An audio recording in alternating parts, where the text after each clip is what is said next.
subscribe to our channel and press the bell icon. السلام عزیز طلباء و طالبات، سر عبدالستار خان اس یوٹیوب چینل میں آپ تمام کا استقبال ہے۔ 10th اردو برج کورس 2022-23 کا برج کورس ہے پوسٹ ٹیسٹ اردو میڈیم کے لیے۔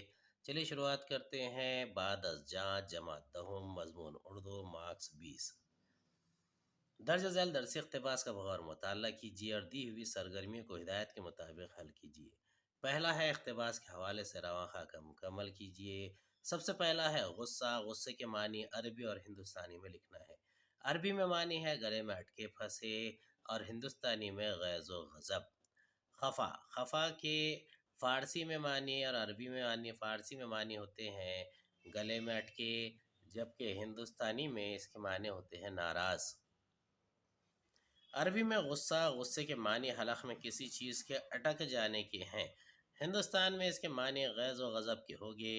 خفا فارسی میں خفا ہے اور معنی وہی گلے میں اٹ کر پھنسے کے ہے۔ ہندوستان میں خفا ہونا ناراض ہونے کے معنی میں ہے۔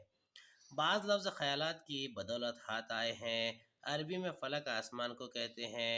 چونکہ نجوم اور جیوتش نے ہم کو یقین دلایا ہے کہ ہماری ساری مصیبتیں آسمان کی گردش کا نتیجہ ہے، اس سے ہم نے فلک سے فلاکت بنایا اور اسے فارسی کی ترکیب دے کر فلاکت ضد ہلاکت کا معنی کیا، اور پھر اس کو عربی لفظ سمجھ کر اس کا مفعول بنایا اور عربی کی اضافت دے کر مفعول الحال کہہ دیا، حالانکہ اس کے ان معنوں کو عرب جانتا بھی نہیں۔ بے ہے فلک لفظ سے بنے ہوئے نئے لفظوں کی تفصیل بیان کرے۔ دو نمبرات کے لیے فلک، فلاکت، فلاکت زدہ، مفعول الحال۔ بعض لفظ خیالات کی بدولت ہاتھ آئے ہیں، جیسے کہ عربی میں فلک آسمان کو کہتے ہیں۔ چونکہ نجوم اور جیوتش نے ہم کو یقین دلایا ہے کہ ہماری ساری مصیبتیں آسمان کی گردش کا نتیجہ ہیں، اس سے ہم نے فلک سے فلاکت بنایا اور اسے فارسی کی ترکیب دے کر فلاکت زدہ یعنی ہلاکت کا معنی کیا، اور پھر اس کو عربی لفظ سمجھ کر اس کا مفعول بنایا اور عربی کی اضافت دے کر مفعول الحال کہہ دیا۔ سرگرمی 2 ہے۔ ذیل کی غزل کا بغور مطالعہ کریں اور دی ہوئی سرگرمیاں مکمل کریں۔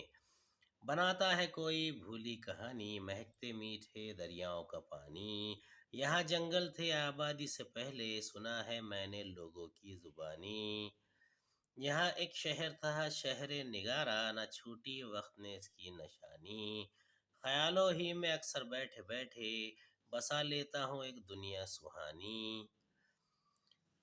الف سرگرمی ہے۔ غزل کا مطالعہ کر کے استحسانی خاکہ مکمل کریں۔ غزل میں آئے ہوئے قافیے لکھیے۔ پہلا ہے کہانی، دوسرا پانی، تیسرا زبانی، چوتھا نشانی۔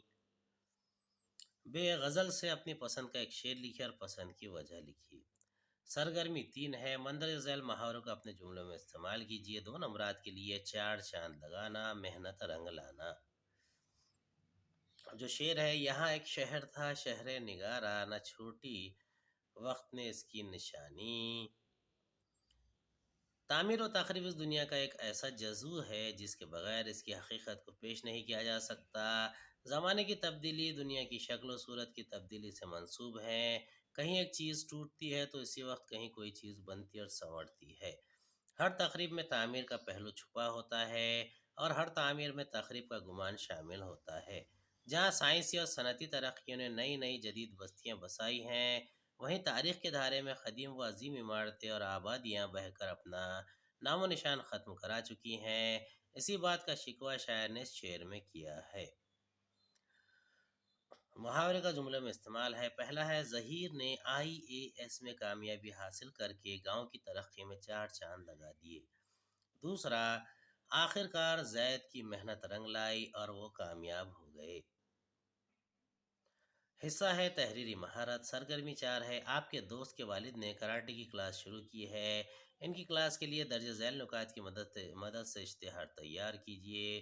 5 نمبرات کے لیے پہلا ہے چھٹیوں میں خصوصی کلاس، دوسرا وائٹ، بلو، ریڈ، گرین اور بلیک بیلٹ کی تیاری، تیسرا کراٹے سے ہونے والے فائدے، چوتھا مقام، فیس اور رابطہ۔ AS Khan martial arts and gym, yellow belt, green belt, blue belt اور بلیک بیلٹ کی تیاری، judo, karate, self defence, kick boxing classes کے لیے داخلے جاری ہیں۔ مشہور ٹرینر کی زیر نگرانی۔ کراٹے کلاس کا ٹائمنگ ہے صبح 6 سے 7 بجے تک، شام 7 سے 8 بجے تک۔ پتہ Maulana Azad school compound, town hall, Aurangabad. سرگرمی 5 ہے مضمون نویسی۔ ذیل میں سے کسی ایک عنوان پر 80 تا 100 نمبر الفاظ پر مشتمل مضمون لکھیے 5 نمبرات کے لیے۔ پہلا ہے شجر کاری، دوسرا ہے آن لائن تعلیم کے اثرات مثبت یا منفی۔ شجر کاری، موجودہ دور کا انسان مختلف النوع مسائل سے دوچار ہے، اور مزے کی بات تو یہ ہے کہ سارے مسائل اسی کے پیدا کردہ ہے۔ ان مسائل میں ماحول کے توازن کے بگڑنے کا ایک بڑا مسئلہ ہے جس نے باشندگان ارض کو بری طرح متاثر کیا ہے۔ انسان نے صنعتی ترقی کے نام پر بڑے بڑے کارخانوں اور ملوں کے قیام کے لیے بڑھتی ہوئی آبادی کی غذائی ضرورتوں کو پورا کرنے، کھیتی باڑی کے لیے، مکانات کی تعمیر کے لیے بڑے پیمانے پر درختوں کو کاٹ کر گرایا ہے، جنگل کے جنگل صاف کر دیے ہیں۔ اسی اندھا دھند کٹائی کی وجہ سے ماحول کا توازن بگڑ گیا ہے، فضا میں آکسیجن کا تناسب گھٹ گیا ہے، بارش کی مقدار میں کمی واقع ہوئی ہے، اور ریاح کاری اور زمین کی جھیج کا تناسب بڑھ گیا ہے۔ موسم متاثر ہوئے ہیں، درجہ حرارت میں اضافہ ہوا ہے، طرح طرح کے خطرات اور خدشات انسانوں کو گھیرنے لگے ہیں۔ اب انسان محسوس کرنے لگا ہے کہ یہ اس کے لیے کیے کی سزا ہے جو اندیکھی قدرت اسے دے رہی ہے، اور اب انسان اپنی غلطیوں کا ازالہ کرنے کے لیے شجرکاری کی طرف مائل ہوا ہے۔ آج شجرکاری دنیا کی اہم ضرورت بن گئی ہے۔ سرکاری، نیم سرکاری اور تعلیمی اداروں میں شجرکاری پر سیمینار ہونے لگے ہیں، ہفتے منائے جا رہے ہیں، ریلیاں نکالی جا رہی ہیں، اخبارات و رسائل میں اشتہارات شائع کیے جا رہے ہیں، نکڑ ڈرامے کھیلے جا رہے ہیں، بینرز آویزہ کیے جا رہے ہیں، دیواروں پر پوسٹر چسپاں کیے جا رہے ہیں۔ یہ سب اس لیے کیا جا رہا ہے کہ شجرکاری کا پیغام عام لوگوں تک پہنچے اور لوگ اسے ذمہ داری سمجھتے ہوئے پیڑ پودے لگائے، نئے پودے اگائے، ان کی حفاظت کرے۔ سچ تو یہ ہے کہ ہرے بھرے سرسبز و شاداب پودے زمین کے گہنے ہیں جو زمین کے حسن کو دوبالا کرتے ہیں۔